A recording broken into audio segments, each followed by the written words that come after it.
Alright, what is up guys? Welcome back to the channel. In this video we're going to go ahead and install some spacers on my FX37. I wanted to see how it would look with some 25 millimeters all around. I'm going to remove them from the QX70 and put them on this car. I have some other spacers right here. I cannot remember the size of these.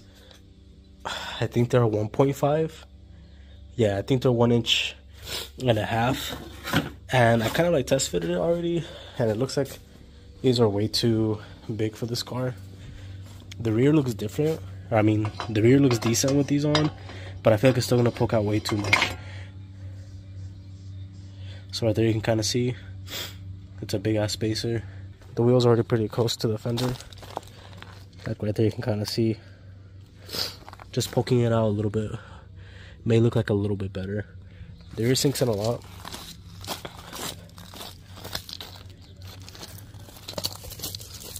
Huge difference on the rear versus the front.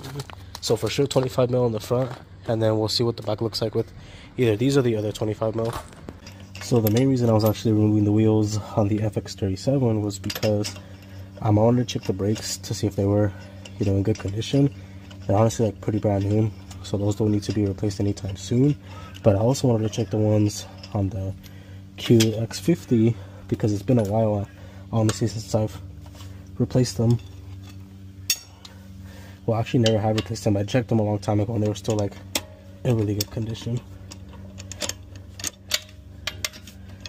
Okay. But I'm just doing some maintenance on these cars since I'm going to be off of work for some time. Might as well get them all checked out really quick.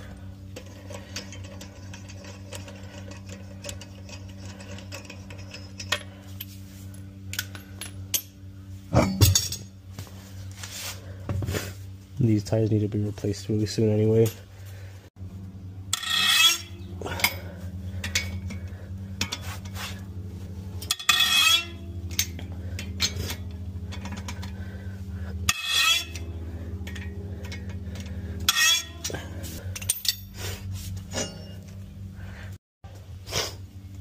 Alright, so now the really cool thing about these is that they're hub centric. So the hub sits right there. So these won't move around. If you plan on adding spacers to your car, for sure make sure that they're hub centric. It's safer to run hub centric spacers.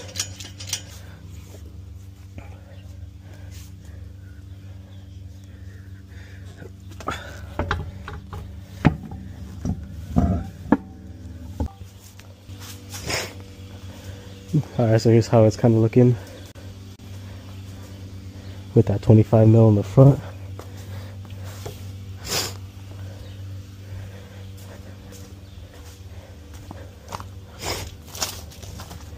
Yeah, it's a pretty big difference actually.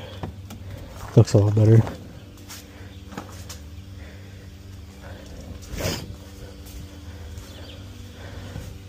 Alright, cool. I like how it looks. Alright, so here's this side with both spacers installed. As you can see, it's pretty flush on the rear. The front, I feel like it pokes out a little bit, but I'm not sure if it's because the front sits a little bit higher. So this one's installed as well. Now this one isn't, and you can see a huge gap right there. Looks a whole lot better with that spacer installed. Yep. Alright, let's get this last one installed and we should be done. Alright guys, so there she is with these spacers installed. And it looks better. I mean, it's not like a huge difference in my opinion, but it does look better. I think you will only be able to tell that somebody has spacers on if you're like into cars and you know about the car and you know how far the wheels stick out. But for sure before, the wheels in the back were really sunken in, like pretty bad. The front, you can tell that it like pokes out now, which I kind of suspected that it would in comparison to the rear, because the rear wasn't that like poked out before the spacer install. So I knew the biggest difference was going to be in the front versus the rear. and you can see the difference in how far the front sticks out versus the rear. So if you have 18s, it should work perfectly fine with no rubbing.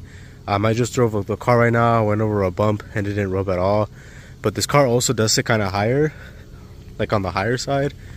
As you can see, there's still like a big gap in the front and the rear. And with the tires, it makes it look pretty sick. And these are the 18s. These are not the 20s. If you have 20s, usually you're running a smaller tire. I think these are 60s. Yeah, 265, 60, 18.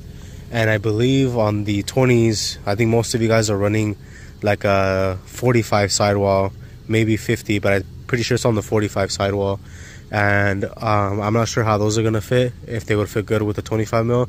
I'm pretty sure, because in most cases you can add a 25 mil to most Nissan Infiniti platforms and it'll give it like a flush fitment. But I haven't seen anybody that can't run like a 25 on their Infiniti or Nissan, so you should have no issues. I still want to upgrade the wheels in the future. If I get like aftermarket sport wheels that are meant for this car, I'll probably keep the spacers on there, so I would need them anyway. Other than that, I'm going to keep looking for wheels to see what I find out there. I want something with a lot of concave, and if I do, I'll most likely pick those up. But for right now, these still have a lot of tread on them, so what I plan on doing is just painting the wheels black. I think that'll look sick. So a few things to come. Chrome delete, I want to paint the grille. I want to go ahead and most likely wrap this gill right here. Same thing for the outer portion, wrapping that as well. I think I'm gonna do the same thing with this up here, wrapping that, and then for sure the back as well right here. And I actually do have something coming in for the car that should be here next week, which I'm really excited about. I cannot wait for that to come in. It's gonna look really sick.